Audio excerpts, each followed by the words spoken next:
Hello and welcome to the morning sports briefing here on the 20th of August. Yes, it's Thursday. The weekend is fast approaching, but you know what?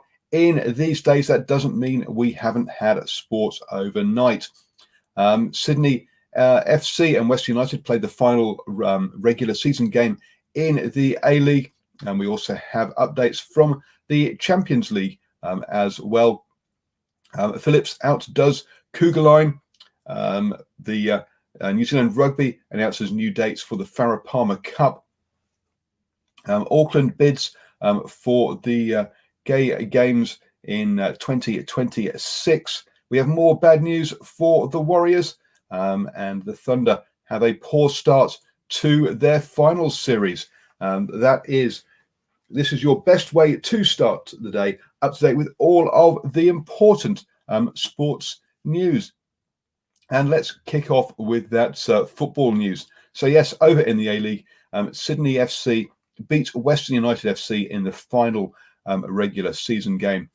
That means that all the teams stayed in their same places, and the table finishes with Sydney FC top of the table and Melbourne FC in second. Those two teams will go straight through to the semi-finals.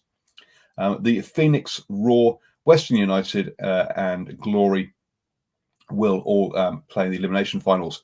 The first one of those is this Saturday when the Wellington Phoenix take on Perth Glory, and the second will be on Sunday with Brisbane Roar taking on Western United. Heading over then to the Champions League, and the Leipzig lost to Paris Saint-Germain by 0-3. But all these games are being held in Portugal. So Paris Saint-Germain through to the final, the first French team to do that for quite a long time. The second semi-final between Lyon and Bayern Munich is or should be kicking off, well, 2 minutes ago, right now. So we'll bring you news of that result tomorrow morning. And I'm going to hand you over to Ashwin, who's going to take us through our cricket update once he's unmuted himself. I've unmuted myself, and good morning, Paul, and all our viewers over the interweb. And as Paul said, Phillips outdoes Cougarline in the CPL. Glenn Phillips has scored 44 off 29 balls to help his CPL side, the Tallywas, to 160 for 5, which was enough to eclipse the Zooks, which I've been wanting to say. The Zooks at 157 for 7. The Zooks, including fellow New Zealander Scott Cougarline. For the Zooks, Roston Chase got a high score of 52, but it wasn't enough as the Tallywas got to the total with over and over to spare. It always sounds a bit strange to say over and over. In yesterday's game, the Barbados Tridents got up over the St. Kitts and Nevis Patriots. The Tridents put on 153 for 9, which didn't look like being enough, but with a man-of-the-match performance from Mitchell Santner, the Tridents restricted the Patriots to 147 for 5 off their 20 overs. Santner scored 20 very valuable runs in their batting innings. they were looking very shaky. The wickets keep falling for the Tridents, but he chipped in there with 20 towards the end with Holder, the captain of the side. And then he picked up the key wickets of Australian duo Chris Lynn, Sanity, and Ben Dunk, whilst only conceding 18 runs off his 4 overs. Today's second game is between the Guyana Amazon Warriors and the St. Kitts and Nevis Patriots. They'll be kicking off at about 9 a.m. New Zealand time. England captain Joe Root believes the ICC needs to review the protocols for bad light. Only 134 overs were possible during 5 days of the second test against Pakistan at the GS Bowl. A normal day of test cricket is 90 overs in a day. Unsurprisingly, the game petered out into a draw on the final afternoon. And Root said, "We found ourselves in a strange position this week with bad light playing a major factor. I don't think I've ever seen a game be affected by bad light as much as this." That's Joe Root. The third test starts on Friday with England looking to wrap up the series, already holding a 1-0 lead, whilst Pakistan will be looking for the win to level it up. I mentioned yesterday the mess that cricket South Africa seems to be in. Well, Kagundri Govinda has been named as acting chief executive of CSA, Cricket South Africa, becoming the first woman to be named as the CEO for CSA. Govinda has been the CSA's chief commercial officer since last May. Well, sorry, May last year, not May, that's just gone. And remember, it's Thursday, so make sure you join us for your cricketing fix at 8 p.m. New Zealand time for this week's edition of Swinging from the Hip. Lockdown has helped us secure a full panel, so that'll include Rohit, Taran, and Taz, and we'll be talking about that second test between England and Pakistan, and looking forward to tomorrow's third test. We'll also go over some CPL results, and we'll look into the international career of MSD, that's Mahindra Singh Dhoni. And as always, we'll probably run over time. All that and your regular features on Swinging from the Hip at 8 p.m. right here on New Zealand Sport Radio. We'll see you tonight on that. And Paul, that's our cricket news for today. Thank you very much, Ashwin, for that. And yes, I would say, look, that there is no real set time limit, but if we did that, we'd probably end up with like a 5-hour show. So yeah, we do try and keep it down to an hour.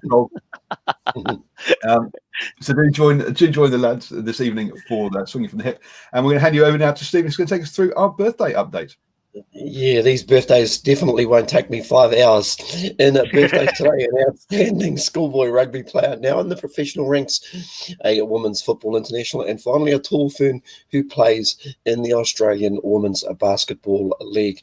We start off with Jordan Hunter, born this day, the 20th of August, 1990, is a professional basketball player from New Zealand. She currently plays for the Adelaide Lightning in the WNBL.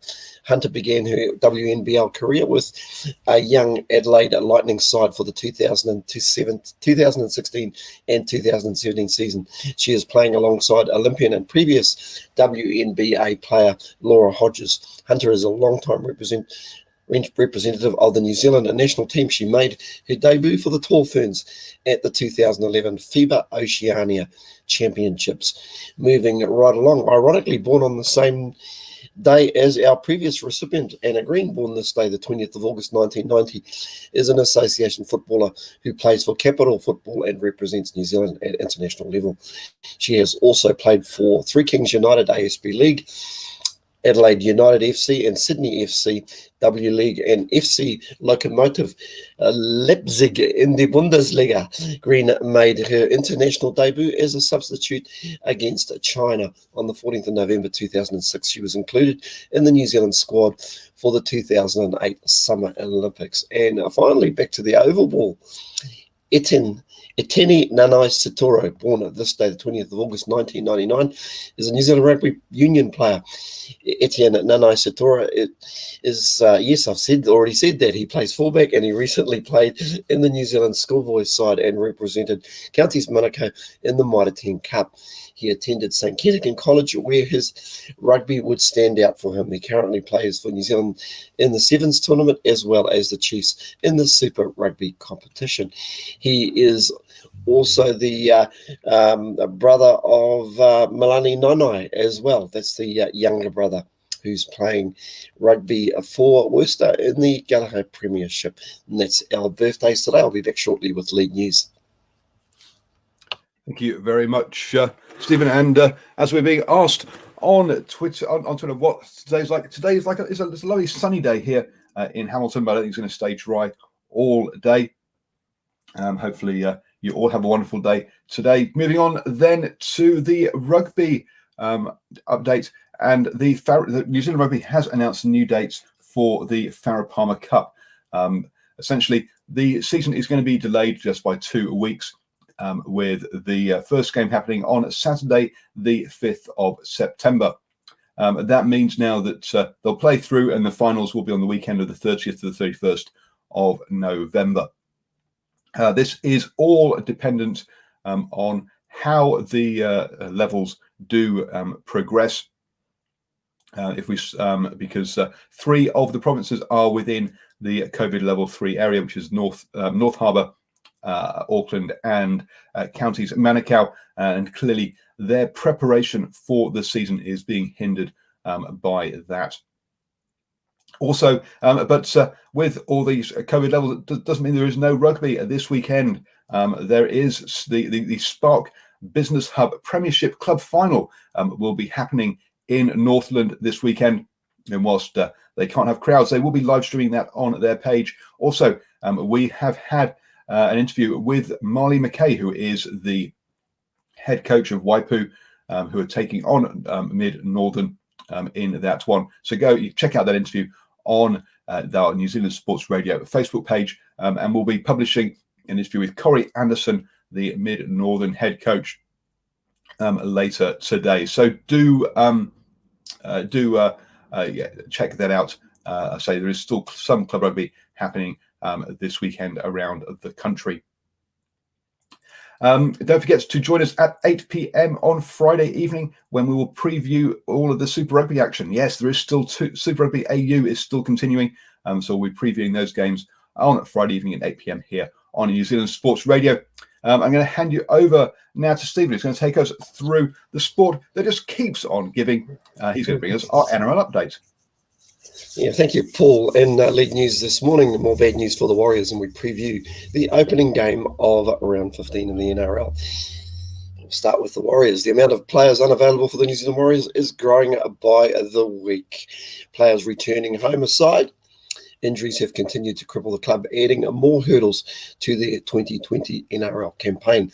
The latest blow saw a freak accident at training leave young half Chanel Harris-Tavita under an injury cloud ahead of Sunday's match against Canterbury Bulldogs in Sydney. The 21-year-old suffered a head knock after connecting with teammate Adam Keegren and is yet to pass a head injury assessment.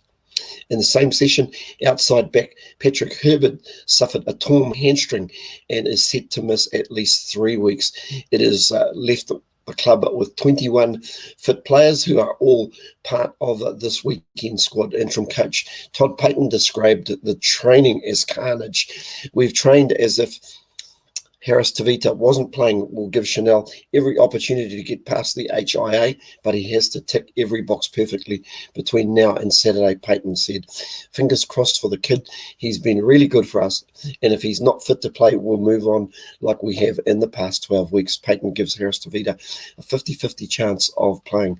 He's the long-term future of this club, and we're going to do the right thing by him. The news is far worse for Keegren, who was immediately taken to hospital. He was just making his way back from a knee injury that has seen him play only one game in 2020. The injuries leave the Warriors extremely thin at halfback, and Payton would not reveal who trained alongside Cody Nikorima today. Paul Turner has been named as the 18th man and could be called on to start. The 20-year-old Turner is yet to make his debut in the first grade, but Payton believes he is ready to take the field if required. So there you go for the poor old Warriors. It's just not a happening thing for them. But what is happening is a start of the round of 15 this evening, where Parramatta at home take on the Melbourne Storm, and that's at Bankwest Stadium. Kickoff is at 9:50 p.m. New Zealand time. I know both of these teams have got injuries at this time as we head into the deep end of the season. That's it in league news today. Have a great day, everybody. I'll be back tomorrow morning with more rugby league. And folks, get the full update, or get some full ready for your NRL action this weekend by going and watching or listening to the Standoff show that was broadcast yesterday evening. You can listen to that on our podcast. Just search for New Zealand Sports Radio on iHeartRadio, Spotify, iTunes, Acast, all your favourite podcatchers, and so yeah, you get yourself ready for that NRL this weekend.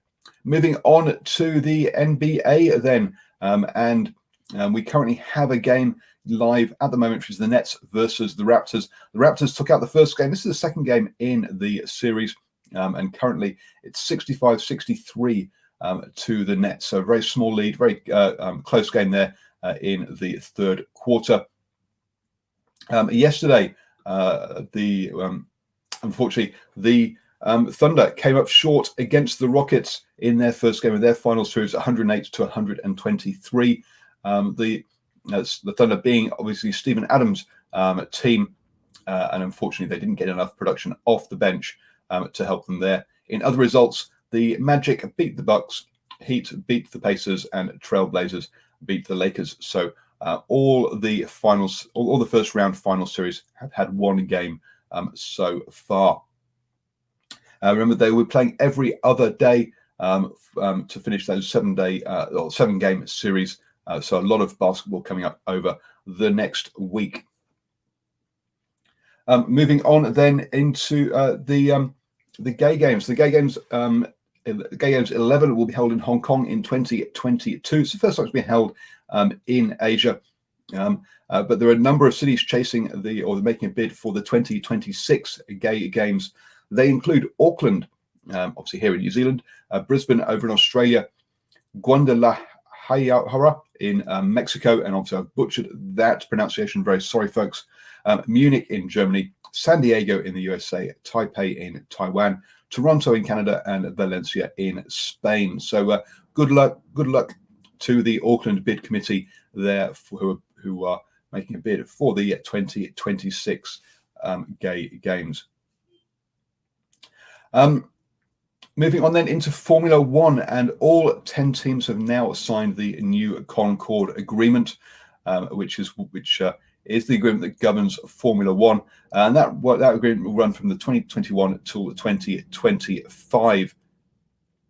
Over in that agreement, there had been issues with the agreement because the previous agreement had meant there was unequal share of funding to different teams, and teams were holding out from signing that as deadlines were approaching. So good to see that all the teams have managed to reach agreement with Formula One around those deals. Just checking back in on the football, and Lyon Bayern Munich has been going for 11 minutes, but it is still 0-0, folks. So obviously we'll bring you that result tomorrow morning on the sports, on the morning sports briefing that comes to you at 7 a.m. every single morning. So do join us then. You have now started the day the best way, up to speed with all the important sports news. Have a wonderful day, folks. And don't forget to join Ashwin this evening at 8 p.m. for Swinging from the Hip.